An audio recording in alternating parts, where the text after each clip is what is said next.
So okay, so I think we are live. So a very good morning to you all. तो आज हम लोग क्या करेंगे, तो आज हम लोग को स्टैंडर्ड सेटिंग प्रोसेस समझेंगे। बेसिकली स्टैंडर्ड्स ऑन ऑडिटिंग आया कहाँ से, स्टैंडर्ड्स ऑन ऑडिटिंग का मतलब क्या होता है, बाकी और स्टैंडर्ड्स में इसका इंटरलिंकिंग कैसे है। तो आज हम लोग बेसिकली स्टैंडर्ड सेटिंग प्रोसेस समझेंगे कि कैसे ऑडिट में एक स्टैंडर्ड इम्पॉर्टेंट है, और स्टैंडर्ड मतलब कौन से काम में कौन सा स्टैंडर्ड लगेगा, कौन से असाइनमेंट में कौन सा स्टैंडर्ड लगेगा, हमें फ्रॉम इंटरमीडिएट करिकुलम हमें कौन सा स्टैंडर्ड ज़्यादा फोकस रहना है, और ये सब चीज़ें समझेंगे। सो पहली बात, a very good morning, this is C A Om Garg, faculty for C A inter audit and F M. तो आज का हमारा डिस्कशन होगा कि सर बेसिकली एक पूरे स्टैंडर्ड का एक बैकग्राउंड हम लोग समझेंगे, और किस असाइनमेंट में कौन सा स्टैंडर्ड लगता है, तो ये सब समझेंगे। ठीक है, तो चलिए स्टार्ट करते हैं वीडियो। ओके, मैं स्क्रीन पे आ रहा हूँ, तो प्लीज़ कंफर्म कीजिएगा स्क्रीन विजिबल है कि नहीं।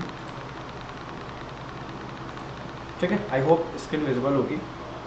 चलिए मैं शुरू कर रहा हूँ। बीच में अगर कहीं लैग आएगा तो मैं एक बार पॉज करके फिर से रिज्यूम करूँगा।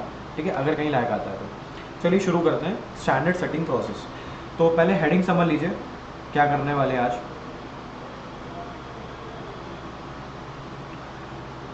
ओके, एक सेकंड दीजिएगा बस। ठीक है, तो आज का पर्पस क्या है? आज का पर्पस है स्टैंडर्ड सेटिंग प्रोसेस। ठीक है, हमें क्या समझना है? हमें समझना है स्टैंडर्ड सेटिंग प्रोसेस। ठीक है, बताइए ये क्लियर है क्या? हम लोग आज करने के वाले हैं, क्लियर है ये चीज़? चलिए शुरू करते हैं।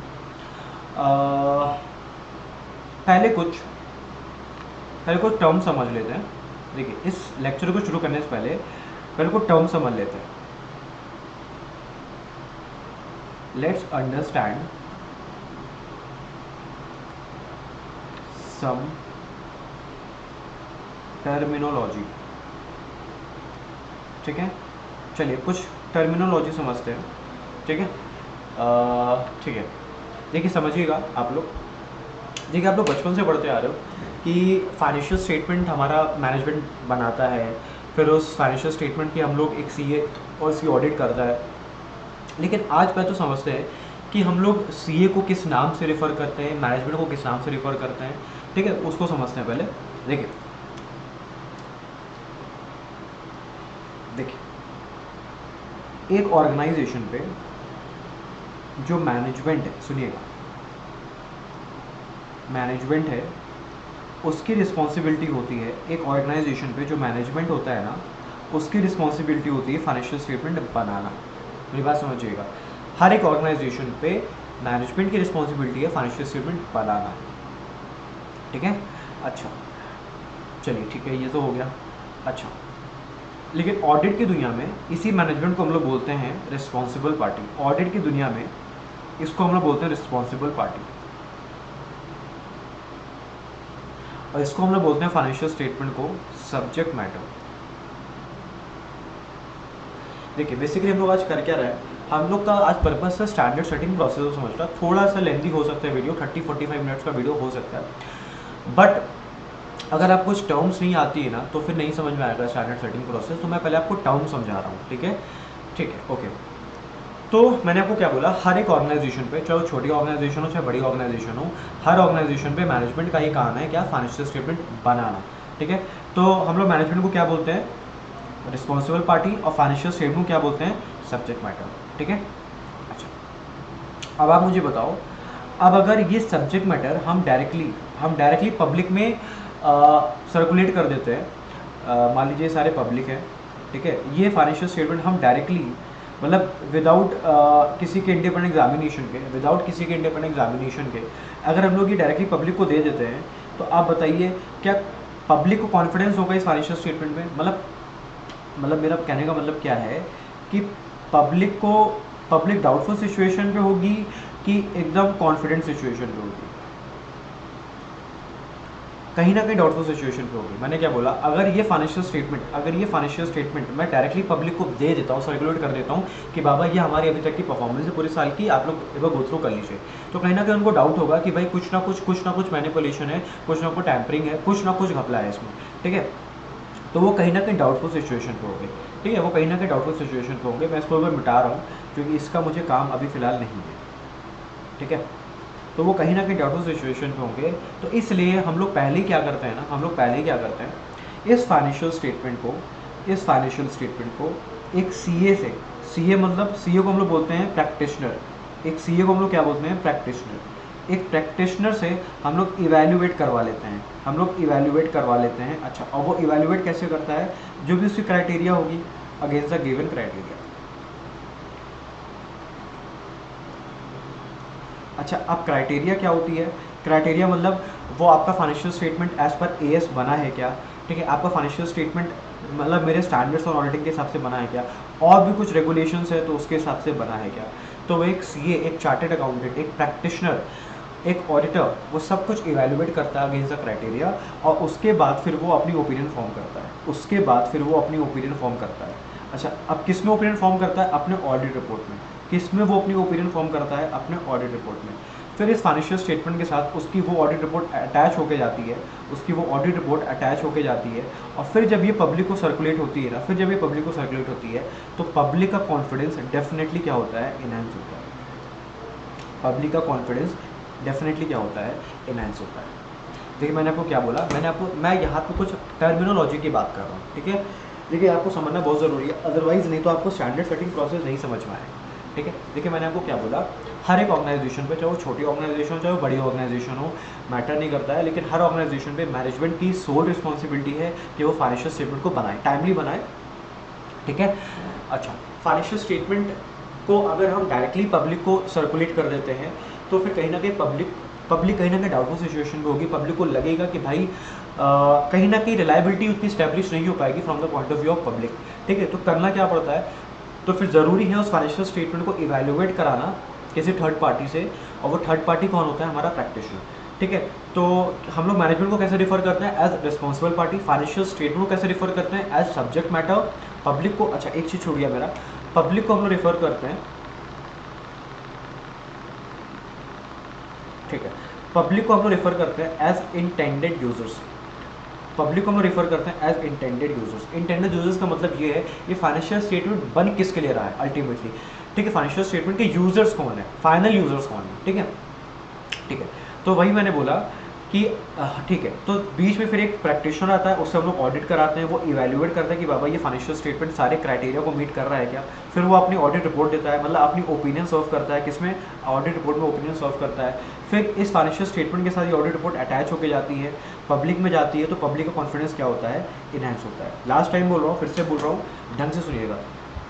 हम लोग आज पर्पस है स्टैंडर्ड सेटिंग प्रोसेस। तो स्टैंडर्ड सेटिंग प्रोसेस समझने के लिए हम लोग कुछ टर्मिनोलॉजी समझनी पड़ेगी। तो मैंने क्या बोला, पहले मैनेजमेंट है, मैनेजमेंट फाइनेंशियल स्टेटमेंट को बनाता है। फाइनेंशियल स्टेटमेंट अगर डायरेक्टली पब्लिक को चली जाएगी, डायरेक्टली वो पब्लिक में सर्कुलेट हो जाएगी, तो कहीं ना कहीं पब्लिक थोड़ी सी डाउटफुल सिचुएशन में होगी कि बाबा कुछ ना कुछ गड़बड़ है, कुछ ना कुछ मैनिपुलेशन है। तो इस वजह से ज़रूरी है फाइनेंशियल स्टेटमेंट को पहले पब्लिक को देने से पहले हम लोग क्या करें, उस फाइनेंशियल स्टेटमेंट को किसी थर्ड पार्टी से, किसी इंडिपेंडेंट पार्टी से, किसी ऐसे पार्टी से जो उस पर अनबाइज्ड ओपिनियन दे सके, इवैल्यूएट कराने की, ठीक है। तो वो इवैल्यूएट करता है practitioner against the given criteria, ठीक है। फिर अपनी ओपिनियन सर्व करता है in the form of audit report. फिर फाइनेंशियल स्टेटमेंट के साथ वो ऑडिट रिपोर्ट अटैच करते हैं, तो उसको पब्लिक में सर्कुलेट करते हैं। तो कहीं ना कहीं पब्लिक का कॉन्फिडेंस क्या होता है, इनहेंस होता है। ये कुछ बेसिक है, पहले इसको समझ लीजिए, मैं 1 मिनट में आ रहा हूँ, ठीक है। इसको पहले देखिए एक बार।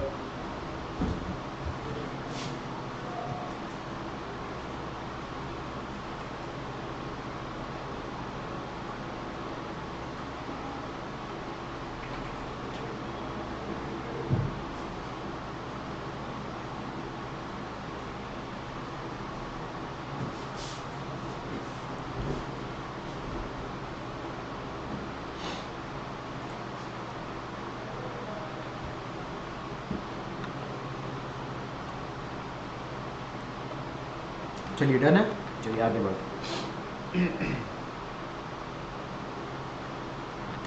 बढ़ते हैं। तो फोकस कीजिएगा डबल ट्रिपल। देखिए प्लीज़ फोकस कीजिएगा डबल ट्रिपल। अब हम लोग स्टैंडर्ड सेटिंग प्रोसेस शुरू कर रहे हैं, ठीक है।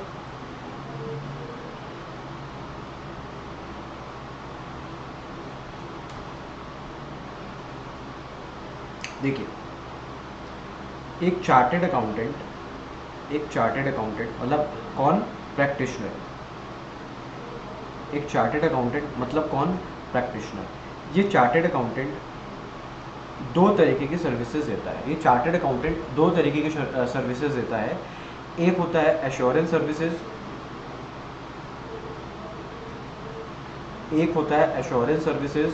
और एक होता है नॉन एश्योरेंस सर्विसेज।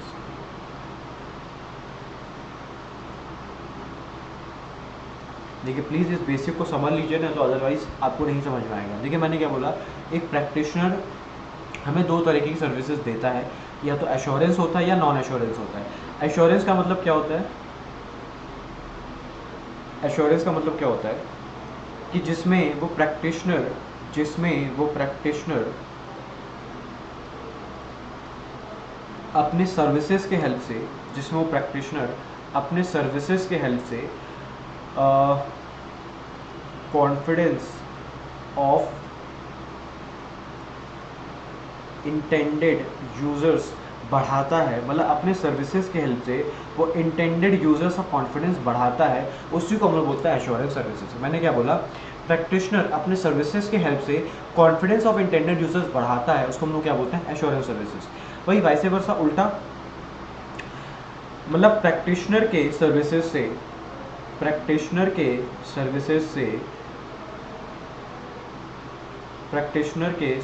से इंटेंडेड यूजर से कॉन्फिडेंस पे कोई इफेक्ट नहीं पड़ रहा है। मतलब प्रैक्टिशनर के सर्विसेज से इनके कॉन्फिडेंस पे कोई इम्पैक्ट नहीं पड़ रहा है, नो इम्पैक्ट, ठीक है। तो ऐसे में इसको क्या बोलेंगे? नॉन एश्योरेंस सर्विसेज बोलेंगे। देखिए मैंने आपको क्या बोला, प्रैक्टिशनर दो तरीके की सर्विसेज देता है, एक होता है एश्योरेंस सर्विसेज, एक होता है non assurance services. Assurance services जिसमें आप कॉन्फिडेंस ऑफ इंटेंडेड यूजर्स बढ़ाते हो, नॉन एश्योरेंस सर्विसेज जिसमें कॉन्फिडेंस ऑफ इंटेंडेड यूजर्स नहीं बढ़ाते हो। एग्जाम्पल लें अगर तो इसमें एग्जाम्पल आ जाती है मेरी ऑडिटिंग सर्विसेज,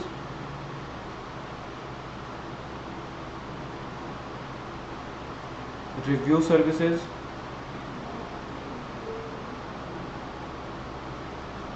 और एश्योरेंस रिलेटेड सर्विसेज।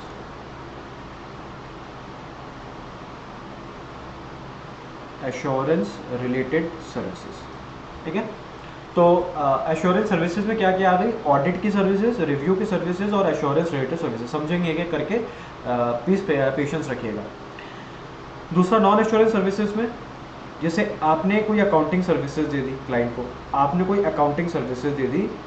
आप ये बताओ क्या एक सीए अकाउंटिंग सर्विसेज दे सकता है? क्या दे सकता है, बट अगर वो अकाउंटिंग सर्विसेज दे रहा है तो वो उसी फाइनेंशियल स्टेटमेंट की ऑडिट नहीं कर सकता है। ये तो वही बात हो गई ना कि मैं टेस्ट दे रहा हूँ और फिर मैं ही उसकी कॉपी चेक कर रहा हूँ, तो आप ऐसा नहीं कर सकते हो। अगर आप उसकी अकाउंटिंग कर रहे हो तो आप उसकी ऑडिट नहीं कर सकते, और अगर आपको ऑडिट करना है तो आप उसकी अकाउंटिंग नहीं कर सकते, ठीक है। तो सपोज़ कीजिए मैंने किसी क्लाइंट को अकाउंटिंग सर्विसेज दी, ठीक है। अच्छा, अब मैंने अकाउंटिंग सर्विसेज दी, उसके बाद फिर उसकी कोई और ऑडिट करेगा। तो आप ये बताओ, मैंने अकाउंटिंग सर्विसेज दी है, तो इससे क्या पब्लिक जो है उसका कॉन्फिडेंस बढ़ जाएगा क्या? अरे भाई इनका अकाउंट तो सीए मेंटेन करता है। नहीं, ऐसा कुछ नहीं है, क्योंकि देखिए कहीं ना कहीं अकाउंट्स और ऑडिट में डिफरेंस है। अकाउंटिंग कहीं ना कहीं हम लोग मैनेजमेंट के कंट्रोल में रहते हुए करते हैं, मतलब मैनेजमेंट का ही कहीं ना कहीं डोमिनेंस होता है। मैनेजमेंट जैसे बोलेगा हमको वैसे अकाउंट्स मेंटेन करना पड़ेगा। लेकिन अगर भाई ऑडिट हम किसी के कंट्रोल में या किसी के डायरेक्शन के हिसाब से नहीं कर सकते, ठीक है। तो वही अगर मैं बोलूँ तो अगर कोई सीए अकाउंटिंग सर्विसेज देता है, बुक कीपिंग सर्विसेज देता है, इम्प्लीमेंटेशन ऑफ फाइनेंशियल सर्विसेज की सर्विसेज देता है, तो ऐसे केस में वो कहीं से भी कॉन्फिडेंस नहीं बढ़ा रहा है, क्योंकि कहीं ना कहीं उसके ऊपर कहीं ना कहीं मैनेजमेंट का कंट्रोल होगा, ठीक है। तो इसलिए हम लोग बोलते हैं कि accounting services non assurance services में आती है, ठीक है। और दूसरे एग्जाम्पल है जैसे रिप्रेजेंटेशन सर्विसेज।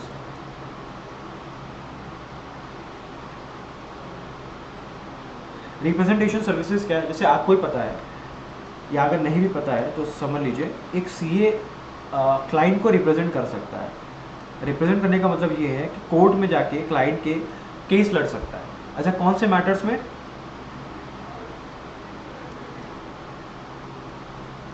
सिर्फ और सिर्फ अकाउंटिंग और टैक्सेशन मैटर्स में। देखिए मैंने क्या बोला, एक सीए क्लाइंट को कोर्ट में जाके रिप्रेजेंट कर सकता है। कौन से मैटर्स में? अकाउंटिंग और टैक्सेशन मैटर्स में। ठीक है। अच्छा आप ये बताओ, मैं कोर्ट गया अपने क्लाइंट को रिप्रेजेंट करने के लिए, कोई टैक्स का नोटिस आया था, तो मैं कोर्ट में गया, तो क्या जज जो होगा, वो जो वहाँ का जो डिसीजन मेकर होगा, वो अपना डिसीजन चेंज कर देगा क्या कि भाई सीए आया है, ये तो कभी गलत बोलेगा ही नहीं? ऐसा नहीं है ना। देखिए अल्टीमेटली मेरा काम क्या होगा कि अपने क्लाइंट को डिफेंड करना, अपने क्लाइंट की जो भी नोटिस है, जो भी पेनल्टी, उसको कम से कम करवाना। तो मैं तो हर वो तौर तरीके यूज़ करूँगा जिससे उसकी पेनल्टी कम से कम हो। ठीक है। तो यहाँ पे जो जज है, जो डिसीजन मेकर है उस मैं कहूँगा रूम का, वो ये इंटरप्रेट नहीं कर लेगा कि भाई सीए आया है तो डेफिनेटली हम यहाँ पे कॉन्फिडेंस प्लेस कर सकते हैं, ऐसा कुछ नहीं है। ठीक है। तो ये सारी सर्विसेज क्या होती है, अभी है बहुत सारी, लेकिन ठीक है। नॉन एश्योरेंस सर्विसेज क्या होती है, इसमें कॉन्फिडेंस नहीं बढ़ा रहे हो। जैसे एग्जाम्पल अकाउंटिंग सर्विसेज और रिप्रेजेंटेशन सर्विसेज। वही बात करो एश्योरेंस सर्विसेज की, तो एश्योरेंस सर्विसेज में आप कॉन्फिडेंस बढ़ाते हो। जैसे ऑडिटिंग की सर्विसेज है ना, रिव्यू की सर्विसेज है ना, और एश्योरेंस रिलेटेड सर्विसेज है। ठीक है। ओके, आगे बढ़ते हैं। अच्छा ओके, सॉरी। ओके, अब शुरू करते हैं एश्योरेंस रिलेटेड सर्विसेज। अब शुरू करते हैं एश्योरेंस रिलेटेड सर्विसेज। एक मिनट दीजिएगा। ओके, ठीक। अब शुरू करते हैं एश्योरेंस रिलेटेड सर्विसेज। अच्छा, मैंने क्या बोला, एश्योरेंस सर्विसेज क्या होती है? ऐसी सर्विसेज जिससे practitioner confidence of internal users बढ़ाता है। अच्छा, तो एश्योरेंस सर्विसेज दो तरीके की होती है। एश्योरेंस सर्विसेज दो तरीके की होती है। एक तो ये होती है ऑन हिस्टोरिकल फाइनेंशियल स्टेटमेंट, और दूसरी होती है other than historical financial statement. पहली तो एश्योरेंस सर्विसेज क्या होती हैं, जो आप हिस्टोरिकल फाइनेंशियल स्टेटमेंट में देते हो, और दूसरा other than historical financial statement में देते हो। अच्छा, अब हिस्टोरिकल फाइनेंशियल स्टेटमेंट क्या होता है? अब हिस्टोरिकल फाइनेंशियल स्टेटमेंट क्या होता है? तो हिस्टोरिकल फाइनेंशियल स्टेटमेंट एक ऐसा फाइनेंशियल स्टेटमेंट है जिसमें इवेंट्स ऑलरेडी अकर हो चुके हैं और इवेंट पास्ट को रिलेट करता है। इवेंट पास्ट को रिलेट करता है। जैसे मैं अगर एग्जांपल दूं तो जैसे फॉर एग्जांपल फाइनेंशियल ईयर 22-23 का फाइनेंशियल स्टेटमेंट, तो आप ये बताओ 22-23 का फाइनेंशियल स्टेटमेंट है, तो 22-23 का फाइनेंशियल स्टेटमेंट के अंदर जो भी ट्रांजेक्शन रिकॉर्ड हुए हैं वो पास्ट को रिलेट करते हैं, और उसके इवेंट्स जो हैं वो ऑलरेडी अकर हो चुके हैं। तो मैं बोल सकता हूँ ये हिस्टोरिकल फाइनेंशियल स्टेटमेंट है। अच्छा, एक एग्जांपल देता हूँ। जैसे मान लेते हैं फाइनेंशियल ईयर 2023-24 का खत्म हो गया, 2023-24, लेकिन 2023-24 का फाइनेंशियल स्टेटमेंट की ऑडिट कब होगी? इस साल, मतलब 2024-25 में। मान लेते हैं कि अगस्त या सितंबर के टाइम पे इसकी ऑडिट होती है, अगस्त 2024 में इसकी ऑडिट होगी, मान लेते हैं, एग्जाम्पल लेते हैं। लेकिन ऑडिट तो होगी अगस्त 2024 में, लेकिन फाइनेंशियल स्टेटमेंट के इवेंट्स किसको रिलेट करते हैं? 2023-24 को। तो ये हो गया हिस्टोरिकल फाइनेंशियल स्टेटमेंट। बात करो अदर देन हिस्टोरिकल की, तो ये उल्टा है एकदम। मतलब इसमें जो फाइनेंशियल स्टेटमेंट है, फाइनेंशियल स्टेटमेंट के अंदर के जो इवेंट्स हैं वो फ्यूचर को रिलेट करते हैं, मतलब येट टू अकर, मतलब वो इवेंट येट टू अकर है, मतलब अभी अकर नहीं हुआ है। जैसे फॉर एग्जांपल हम लोग ऐसा क्यों बनाते हैं? मान लीजिए हमको बैंक से लोन लेना है, मान लेते हैं 1 करोड़ का। तो बैंक हमसे क्या कहती है? बैंक हमसे कहती है कि आप अपने प्रीवियस ईयर, मतलब प्रीवियस 3 साल के अपने फाइनेंशियल स्टेटमेंट लाइए, अपने ऑडिट रिपोर्ट लाइए, और अगले 2 साल का प्रोजेक्टेड फाइनेंशियल स्टेटमेंट भी लाइए, अगले 2 साल का प्रोजेक्टेड फाइनेंशियल स्टेट मतलब आप अगले 2 साल कहाँ जाने वाले हो, अगले 2 साल का आपका फोरकास्ट क्या है, अगले 2 साल का आपका प्रोजेक्शन क्या है, वो भी हमको बना के लाइए। तो प्रोजेक्टेड फाइनेंशियल स्टेटमेंट भी सीए काम करता है, मतलब इसमें भी सीए का बहुत बड़ा रोल होता है। सीए प्रोजेक्टेड फाइनेंशियल स्टेटमेंट बनाता है, ठीक है। तो अगर सीए ये वाला काम कर रहा है तो एक तरीके से ये भी एश्योरेंस सर्विसेज है, किसी का कॉन्फिडेंस बढ़ा रहा है, ठीक है। बट ये इवेंट्स कैसे हैं, ये फ्यूचर इवेंट्स हैं, ठीक है, ये येट टू अकर है, ठीक है। तो हम लोग अगर कोई सर्विसेज ऐसी दे रहे हैं, किस पे दे रहे हैं, other than historical financial statement पे, तो वो यहाँ पे कवर होगी, ठीक है। देखिए मैंने क्या बोला, एश्योरेंस रिलेटेड सर्विसेज 2 जगह दी जाती है, एक हिस्टोरिकल फाइनेंशियल स्टेटमेंट में, एक other than historical financial statement में। हिस्टोरिकल फाइनेंशियल स्टेटमेंट क्या होता है, एक ऐसा फाइनेंशियल स्टेटमेंट जिसमें ट्रांजेक्शन्स पास्ट को रिलेट करते हैं, ट्रांजेक्शन्स ऑलरेडी रिकॉर्ड हो चुके हैं। Other than historical financial statement जिसमें जो ऐसा फाइनेंशियल स्टेटमेंट जो फ्यूचर को रिलेट करता है, जिसमें ट्रांजेक्शन्स येट टू अकर है। जैसे फॉर एग्जांपल आप कोई बैंक में जाओ, गवर्नमेंट से कुछ सब्सिडी लेनी है, कुछ लाइसेंस लेना है, तो गवर्नमेंट आपसे क्या करता है ना, पास्ट परफॉर्मेंस भी मांगता है, प्रेजेंट परफॉर्मेंस भी मांगता है और फ्यूचर परफॉर्मेंस भी मांगता है, ठीक है। प्रेजेंट परफॉर्मेंस मतलब आज आप कितना परफॉर्म कर रहे हो, पास्ट परफॉर्मेंस क्या है और फ्यूचर में आप कहाँ जाने वाले हो। तो ऐसे केस में सीए का बहुत बड़ा रोल आता है। आप सीए से बोल सकते हो कि आप हमारी ऑडिट कर रहे हो, प्लीज़ हमको 2 साल का एक प्रोजेक्टेड फाइनेंशियल स्टेटमेंट बना के दे दीजिए, तो वो बना के दे देंगे आपको। तो वो होता है other than historical financial statement. दोनों ही केस में ध्यान रखिएगा, दोनों ही केसेस में ध्यान रखिएगा, चाहे वो हिस्टोरिकल फाइनेंशियल स्टेटमेंट हो और चाहे वो other than historical financial statement हो, दोनों ही केसेस में हम क्या दे रहे हैं, एश्योरेंस दे रहे हैं। हम क्या दे रहे हैं, एश्योरेंस दे रहे हैं, ठीक है। और उससे कॉन्फिडेंस किसका बढ़ रहा है, यूजर्स का बढ़ रहा है, ठीक है। तो इसमें ध्यान रखिएगा, इसमें ट्रांजेक्शन्स और इवेंट पास्ट को रिलेट करते हैं और ऑलरेडी अकर हो चुके होते हैं, और इसमें ये इवेंट फ्यूचर को रिलेट करते हैं और वो येट टू अकर है, ठीक है। जैसे प्रोजेक्टेड फाइनेंशियल स्टेटमेंट, उसमें सीए का बहुत बड़ा रोल आता है, ठीक है। क्लियर है चीज़ें, ठीक है। तो एक बार इसको देख लीजिए वापस से, एक बार देख लीजिए इसको।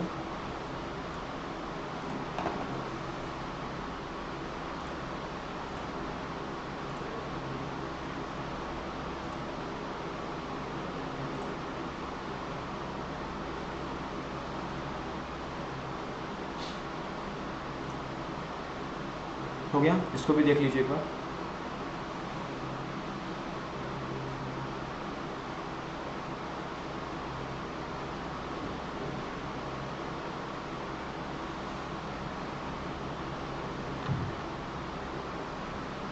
ठीक है, इसको और देख लीजिए, फिर आगे बढ़ते हैं।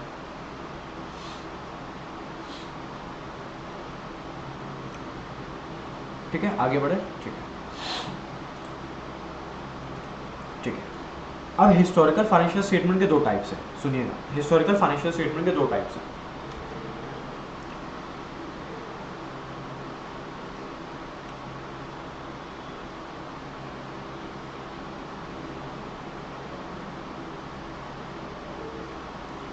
हिस्टोरिकल फाइनेंशियल स्टेटमेंट के 2 टाइप्स हैं। एक आता है ऑडिट और एक आता है रिव्यू। एक आता है ऑडिट, एक आता है रिव्यू, ठीक है। मैं आपको कुछ बोल रहा हूँ और सुनिएगा, डिफरेंस फाइंड आउट कीजिएगा, ठीक है। थोड़ा बैकग्राउंड म्यूजिक अवॉइड कीजिएगा, बैकग्राउंड साउंड अवॉइड कीजिएगा, ठीक है। तो हाँ, आप समझते हैं कि हिस्टोरिकल फाइनेंशियल स्टेटमेंट में एक आता है ऑडिट, एक आता है review. Historical financial statement clear है, ठीक है। हम सर्विसेज दे रहे हैं ऑन हिस्टोरिकल फाइनेंशियल स्टेटमेंट, मतलब एक ऐसा फाइनेंशियल स्टेटमेंट जिसमें इवेंट्स ऑलरेडी रिकॉर्ड हो चुका है, इवेंट्स ऑलरेडी अकर हो चुका है, ठीक है, ऑल सॉर्टेड, ठीक।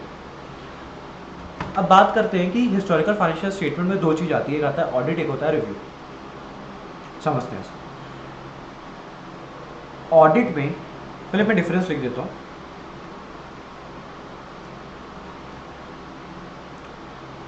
ऑडिट में हम लोग पॉजिटिव वर्डेड ओपिनियन देते हैं, ऑडिट में हम लोग पॉजिटिव वर्डेड ओपिनियन देते हैं, वही रिव्यू में हम लोग नेगेटिव वर्डेड ओपिनियन देते हैं। अब ये क्या चीज़ है, समझेंगे इस चीज़ को। देखिए, ऑडिट में हम लोग पॉजिटिव वर्डेड ओपिनियन देते हैं, रिव्यू में हम लोग नेगेटिव वर्डेड ओपिनियन देते हैं। इसका क्या मतलब हुआ, ऑडिट में अगर हमने थोड़ा बहुत भी ऑडिट पढ़ा है, तो बेसिक कहीं से भी पढ़ा हो, आप सेल्फ कर रहे हो या कहीं से भी कर रहे हो, तो पॉजिटिव वर्डेड का मतलब ये हुआ कि यहाँ पे ऑडिटर कहता है कि सर यदि मतलब उसकी लैंग्वेज पे फोकस कीजिएगा। ऑडिटर बोलता है sir the aforesaid financial statement are presented entirely in accordance with financial reporting framework and gives true and fair view, है ना, ऐसे वाला पॉजिटिव वर्डेड ओपिनियन होती है। फिर से the aforesaid financial statement are presented fairly in all material respect in accordance with financial reporting framework and gives true and fair view. ये हो गया पॉजिटिव वर्डेड ओपिनियन।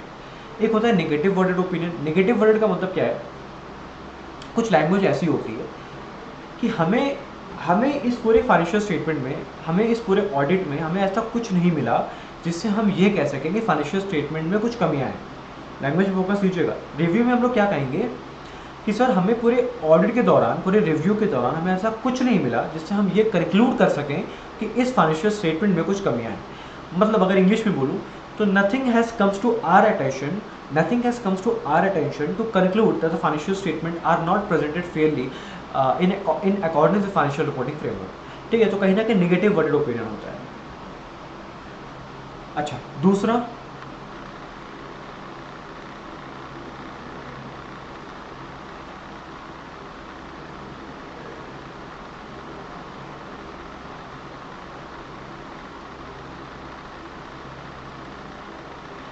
क्या है, ऑडिट में एक्सटेंसिव चेकिंग है, रिव्यू में लिमिटेड चेकिंग है। अब लैंग्वेज फोकस कीजिए।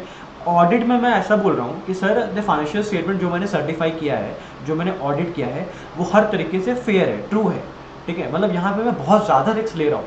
ठीक है, तो यहाँ पे मुझे एक्सटेंसिव चेक करना पड़ेगा, थोड़ा सा इन डेप्थ चेक करना पड़ेगा। मैं रिव्यू में क्या बोल रहा हूँ, मतलब जितना मैंने अभी तक देखा है ना, ठीक है, मतलब मुझे उसमें कुछ भी अभी तक कुछ भी मिस स्टेटेड नहीं मिला, कुछ भी गलत नहीं मिला, है ना। तो कहीं ना कहीं आप थोड़ा सा सेफर साइड हो, आप थोड़ा सा आपके पास ऑप्शन है, आप थोड़ा सेफ खेल रहे हो, मतलब ना, तो इसमें लिमिटेड चेकिंग होती है। तीसरा, इसमें हम रीजनेबल एश्योरेंस देते हैं और इसमें हम लिमिटेड एश्योरेंस देते हैं।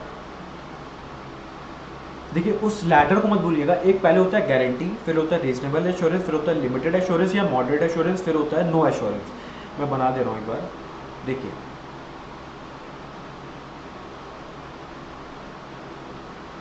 सबसे ऊपर आता है गारंटी, फिर आता है रीजनेबल एश्योरेंस, फिर आता है लिमिटेड एश्योरेंस, फिर आता है नो एश्योरेंस। ठीक है, तो ये फ्लो याद रखिएगा। पहले आता है गारंटी, फिर आता है रीजनेबल एश्योरेंस, फिर आता है लिमिटेड एश्योरेंस, फिर आता है नो एश्योरेंस। ठीक है, मैं इसको इरेज कर रहा हूँ। ठीक है, इसको ध्यान रखिएगा। पहले गारंटी, फिर रीजनेबल एश्योरेंस, फिर लिमिटेड एश्योरेंस, मॉडरेट एश्योरेंस, फिर नो एश्योरेंस। ठीक है, तो इतना आपको समझ में आ गया कि ऑडिट में हम लोग रीजनेबल एश्योरेंस देते हैं और रिव्यू में लिमिटेड एश्योरेंस देते हैं। रीजनेबल से भी एक लेवल नीचे होता है। ठीक है, अच्छा, एक कॉमन चीज़ है दोनों में। क्या कॉमन चीज़ है कि हम sufficient and appropriate audit evidence यहाँ भी लेते हैं और sufficient and appropriate audit evidence हम यहाँ पे भी लेते हैं। देखिए, मैंने क्या बोला, हम sufficient and appropriate audit evidence यहाँ भी लेते हैं, sufficient and appropriate audit evidence यहाँ भी लेते हैं। सफिशिएंट एप्रोप्रिएट ऑडिट एविडेंस का मतलब क्या है कि आप जो भी ओपिनियन दे रहे हो ना, आप जो भी ओपिनियन दे रहे हो, आप उसके लिए एक अच्छा बैकिंग रख रहे हो। आप जो भी ओपिनियन दे रहे हो, आप चाहे लिमिटेड एश्योरेंस दे रहे हो, ठीक है, उसके लिए भी आपके पास एक अच्छा खासा बैकिंग होनी चाहिए। चाहे आप रीजनेबल एश्योरेंस भी दे रहे हो, आपके पास बैकिंग होनी चाहिए। आप गारंटी भी दे रहे हो तो आपके पास बैकिंग होनी चाहिए। तो ये कॉमन पॉइंट है कि आप चाहे लिमिटेड एश्योरेंस दो, चाहे रीजनेबल एश्योरेंस दो, दोनों में ही आपको क्या चाहिए, सफिशिएंट ऑडिट एविडेंस और एप्रोप्रिएट ऑडिट एविडेंस। सफिशिएंट मतलब अच्छा खासा क्वांटिटी में होना चाहिए और एप्रोप्रिएट मतलब अच्छा खासा क्वालिटी में होना चाहिए। ठीक है, मैं लिख दे रहा हूँ।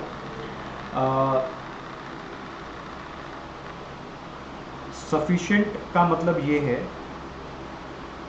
कि वो एविडेंस क्वांटिटी में अच्छा खासा होना चाहिए, और एप्रोप्रिएट का मतलब ये है कि वो एविडेंस मेरा क्वालिटी वाइज अच्छा होना चाहिए, कि वो एविडेंस मेरा क्वालिटी वाइज अच्छा होना चाहिए। ठीक है, तो हिस्टोरिकल फाइनेंशियल स्टेटमेंट में ऑडिट आता है, रिव्यू आता है। ऑडिट में पॉजिटिव वर्डेड ओपिनियन है, रिव्यू में नेगेटिव वर्डेड ओपिनियन है। ऑडिट में हम लोग एक्सटेंसिव चेकिंग करते हैं, रिव्यू में लिमिटेड चेकिंग करते हैं। ऑडिट में रीजनेबल एश्योरेंस देते हैं, वही रिव्यू में लिमिटेड एश्योरेंस देते हैं। ऑडिट में सफिशिएंट एप्रोप्रिएट ऑडिट एविडेंस लेते हैं, उसमें भी सफिशिएंट एप्रोप्रिएट ऑडिट। ये कॉमन पॉइंट ध्यान रखिएगा, ये वाला कॉमन पॉइंट है, ठीक है। मैं इसको हाईलाइट भी कर दे रहा हूँ, ये वाला हमारा कॉमन पॉइंट है। Sufficient and appropriate audit evidence, sufficient and appropriate audit evidence, ठीक है। डन, ठीक है। तो आप कंक्लूजन पे आ रहे हैं, ठीक है, ऑलमोस्ट हो ही गया है, बस आप कंक्लूजन पे आते हैं, ठीक है। आप कंक्लूजन पे आते हैं, 1 मिनट दीजिएगा, ठीक है। बस ये लास्ट है, उसके बाद खत्म। कंक्लूजन पे ये है, ठीक है। पेन चेंज कर ले रहा हूँ, 1 मिनट, कौन सी पेन लूँ, ठीक है। तो कंक्लूजन पे आते हैं। हाँ, मैंने बोला ये एक प्रैक्टिशनर है,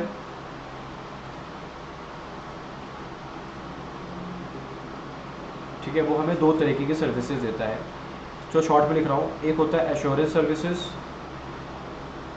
और एक होता है नॉन एश्योरेंस सर्विसेज।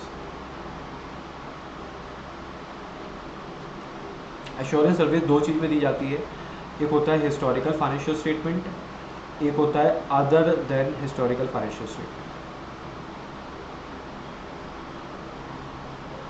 ठीक है। अच्छा, हिस्टोरिकल फाइनेंशियल, अच्छा ध्यान रखिएगा, अगर हम हिस्टोरिकल फाइनेंशियल स्टेटमेंट में एश्योरेंस सर्विसेज दे रहे हैं, हम हिस्टोरिकल फाइनेंशियल स्टेटमेंट में एश्योरेंस सर्विसेज दे रहे हैं, तो उस केस में हम क्या कर रहे हैं, ऑडिट कर रहे हैं। मैंने आपको समझाया था, है ना। उस केस में हम ऑडिट नहीं, सॉरी, थोड़ा सा गड़बड़ हो गया,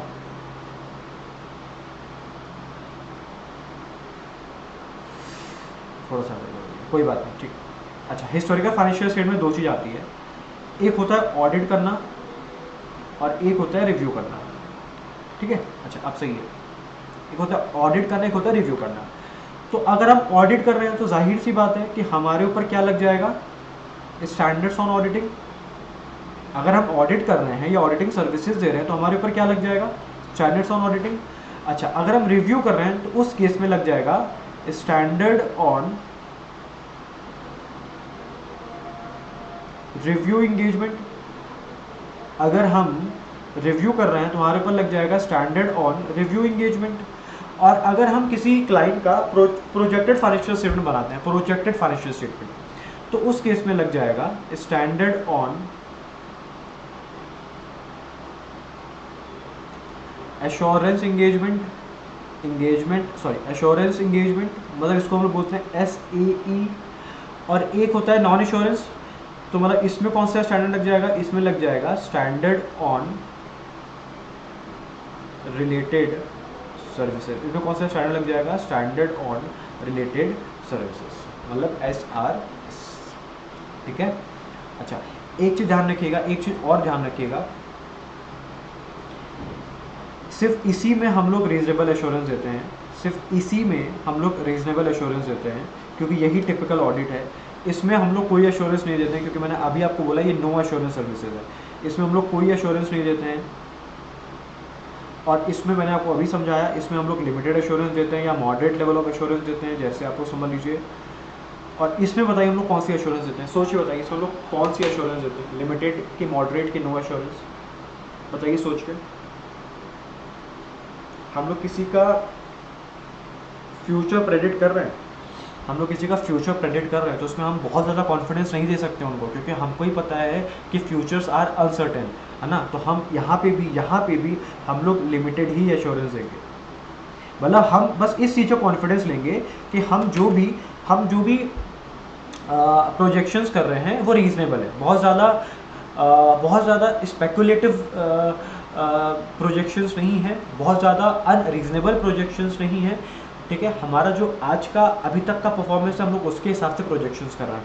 बट व्हाट इफ हम लोग नेक्स्ट ईयर वो अचीव ना कर पाए, कुछ ना कुछ अनफोर्सिन सर्कमस्टांसेस आ जाए, तो वो सबकी बाबा हम लोग गारंटी नहीं दे रहे। इस वजह से यहाँ पे लिमिटेड एश्योरेंस दिया जाता है। तो ध्यान रखिएगा, अगर हिस्टोरिकल फाइनेंशियल स्टेटमेंट ऑडिट की सर्विस दे रहे हैं तो रीजनेबल एश्योरेंस देंगे, क्या लग जाएगा, standards on auditing. Historical financial statement में रिव्यू की सर्विसेज दे रहे हैं तो क्या लग जाएगा, SRE, कौन सा एश्योरेंस देंगे, limited assurance. Other than historical financial statement है तो हम क्या देंगे, तो क्या लग जाएगा, SAE क्या देंगे, limited assurance. Non assurance services है तो क्या लग जाएगा, SRS, मतलब कोई भी एश्योरेंस नहीं है, नो एश्योरेंस। एक क्वेश्चन बनता है और कि सर SRE कब लगेगा, SRE के कुछ एग्जाम्पल दीजिए। तो SRE के आपको एग्जाम्पल जरा ओरली लिखवाऊंगा नहीं, सुन लीजिएगा। बड़े बड़े लिस्टेड कंपनीज में क्वार्टरली ऑडिट्स होती है, हाफ ईयरली ऑडिट्स होती है। तो ऐसे केस में वो जो हम लोग क्वार्टरली ऑडिट्स करते हैं, हाफ ईयरली ऑडिट करते हैं, उसको वो हम लोग ऑडिट नहीं करते हैं, रिव्यू करते हैं। वहाँ पे हम लोग लिमिटेड चेकिंग करते हैं। जैसे रिलायंस जैसी कंपनी है, पूरा साल एक यूज़र वेट नहीं करेगा, पूरा साल एक यूज़र वेट नहीं करेगा, क्योंकि बड़ी कंपनी है, कुछ ना कुछ भाई हर समय थोड़ा सा चेक करना ज़रूरी है ऐसे कंपनी को। तो ऐसे केस में रिव्यू होता है, 3-3 महीने में, 6-6 महीने में रिव्यू होता है, ठीक है। वो एक एग्जाम्पल है। दूसरा एग्जाम्पल ये है, कभी कभी CA को बुलाया जाता है कि सिर्फ कुछ एरिया चेक करने के लिए। जैसे हमने बोला कि CA आप आइए और हमारे यहाँ AS18 का कंप्लायंस चेक कर लीजिए। AS18 क्या है, रिलेटेड पार्टी ट्रांजेक्शन्स। हमारे यहाँ AS18 का कंप्लायंस अच्छे से हो रहा है कि नहीं हो रहा है, वो चेक करके हमको बता दीजिए। तो वो क्या हो गया, रिव्यू हो गया, मतलब तरीके से लिमिटेड एश्योरेंस है, ठीक है। चलिए, तो काफ़ी अच्छा खासा कवर कर लिया हमने। 1 मिनट दीजिएगा। हाँ, हमने शुरुआत यहाँ से की थी। 1 मिनट दीजिए, मैं पानी पी लूँ।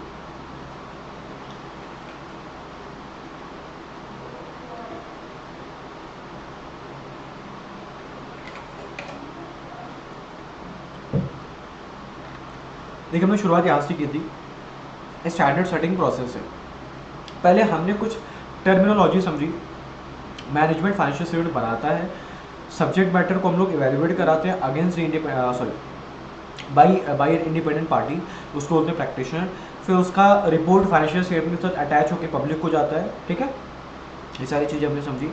फिर एक प्रैक्टिशनर 2 तरीके की सर्विसेज देता है, assurance services, non assurance services. Assurance services में क्या है, एक practitioner confidence of intended users बढ़ाता है। नॉन एश्योरेंस सर्विसेज में वो कॉन्फिडेंस ऑफ इंटेंडेड यूजर नहीं बढ़ाता है, क्योंकि उसमें हम लोग कोई एश्योरेंस दे ही नहीं रहे हैं, तो उसके कॉन्फिडेंस पर कोई इम्पैक्ट नहीं पड़ेगा, ठीक है। इसमें एग्जाम्पल क्या गया, auditing services, review services, assurance related services. Clear हो गया आप, ऑडिट, रिव्यू और एश्योरेंस रिलेटेड, ठीक है। इसमें क्या क्या गया, अकाउंटिंग सर्विसेज, अकाउंटिंग सर्विसेज, उसका इंटरनल कंट्रोल डिज़ाइन करना, ठीक है, और रिप्रेजेंटेशन सर्विसेज। एश्योरेंस सर्विसेज 2 तरह में, दो चीज़ में दी जाती है, historical financial statement, other than historical financial statement. Historical financial statement मतलब एक ऐसा फाइनेंशियल स्टेटमेंट जिसमें इवेंट्स ऑलरेडी रिकॉर्डेड है, इवेंट्स पास्ट को रिलेट करते हैं। जैसे फाइनेंशियल ईयर 22-23 है तो उसमें ट्रांजेक्शन इवेंट्स ऑलरेडी रिकॉर्ड हो चुके हैं। अदर देन हिस्टोरिकल मतलब इवेंट्स फ्यूचर को रिलेट करता है और वो ट्रांजेक्शन अभी होने बाकी है। हिस्टोरिकल फाइनेंशियल स्टेटमेंट 2 चीज़ आती है, ऑडिट और रिव्यू। ऑडिट में पॉजिटिव वर्डेड ओपिनियन है, इसमें नेगेटिव वर्डेड ओपिनियन है। एक्सटेंसिव चेकिंग है, इसमें लिमिटेड चेकिंग है। Reasonable assurance, limited assurance. Common point क्या है, सफिशिएंट एप्रोप्रिएट ऑडिट एविडेंस, ठीक है। उसके बाद practitioner, assurance services, non assurance services, historical, other than historical. अच्छा, अगर ऑडिट दे रहा है, ऑडिट की सर्विसेज दे रहा है तो एसए लग जाएगा, रिव्यू कर रहा है तो एसआरई लग जाएगा, अदर हिस्टोरिकल फाइनेंशियल स्टेटमेंट तो एसएई लग जाएगा। नॉन एश्योरेंस दे रहा है तो एसआरएस लग जाएगा। इसमें रीजनेबल एश्योरेंस, लिमिटेड एश्योरेंस, इसमें लिमिटेड एश्योरेंस, इसमें नॉन एश्योरेंस। चलिए, तो यहाँ पे मेरा आज का जो टारगेट था, जो मैं सोचा था कि मुझे पढ़ाना है आपको, वो मैंने पढ़ा लिया है। तो आई होप आपने इन्जॉय किया होगा इस सेशन को। और अगर आप इसी मज़ेदार तरीके से ऑडिट पढ़ना चाहते हैं तो मैं आपको 1-2 चीज़ बता दूँ। पहले तो कि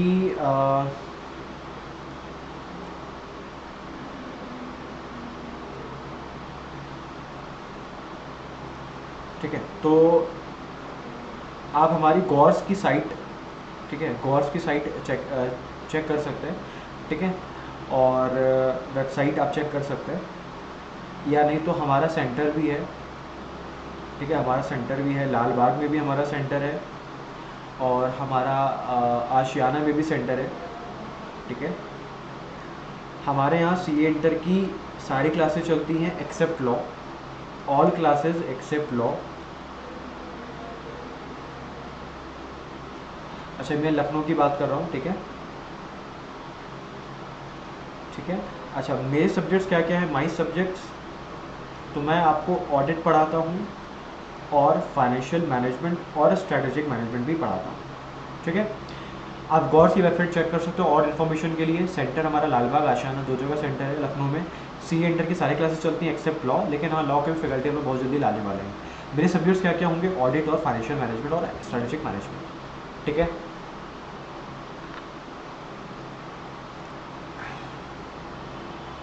मेरा स्टाइल क्या है पढ़ाने का, तो मैं बहुत ज़्यादा ICAI ओरिएंटेड हूँ, ठीक है। मैं ICAI के बाहर कुछ नहीं पढ़ाता हूँ।